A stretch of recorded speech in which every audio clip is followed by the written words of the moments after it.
Hello, my name is Jocelyn Hernandez, and this is Apostolics United. And I'm actually going to be speaking on choosing those who inspire you to veil yourself.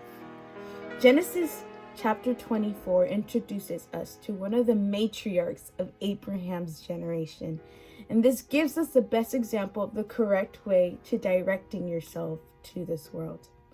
After God's will had been confirmed, and Rebecca was to meet her soon-to-be husband, Isaac. There are many nuances in scripture that we tend to read over, but I wish to emphasize in this video. Verse 61 shows that she didn't go alone through this process. She was surrounded by maidservants and other young ladies to escort her to her future. This description is again repeated in Judges 11 as Jephthah's daughter took her friends to find comfort in them.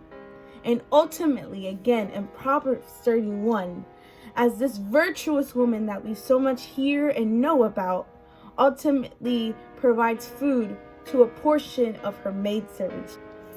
Young lady, you are not meant to do anything alone. Young man, you are not meant to do anything alone. There's virtue in confining in other young people for comfort and accountability. Rebecca's maidservants were surely part of her journey to meet her husband and were present there at her first encounter with Isaac. When Rebecca realized this time had come, she took a veil to cover herself. Culturally, Hebrew women didn't wear veils. This was an act of modesty agreed among most theologians that observed this this is not a normal appearance among married women.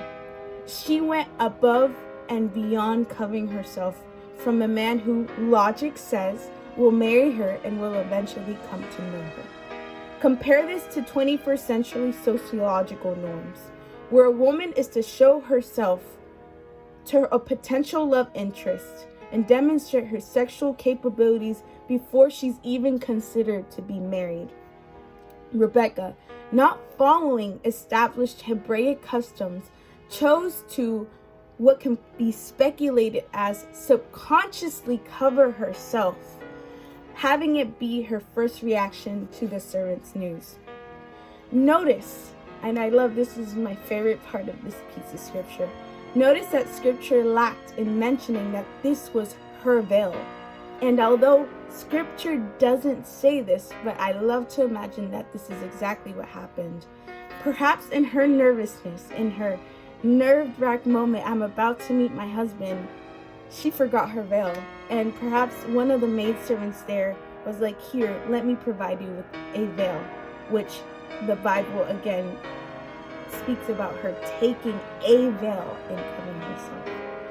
They supported her through this, giving us as young people that title of servant that every person needs. Your exterior actions define who you are, who you decide to befriend, and the kind of actions they inspire you to make are those fruits of the Spirit. In your time of need, have a friend right there willing to veil you with advice and love. God bless y'all, and it was an honor to be able to share this thought with y'all.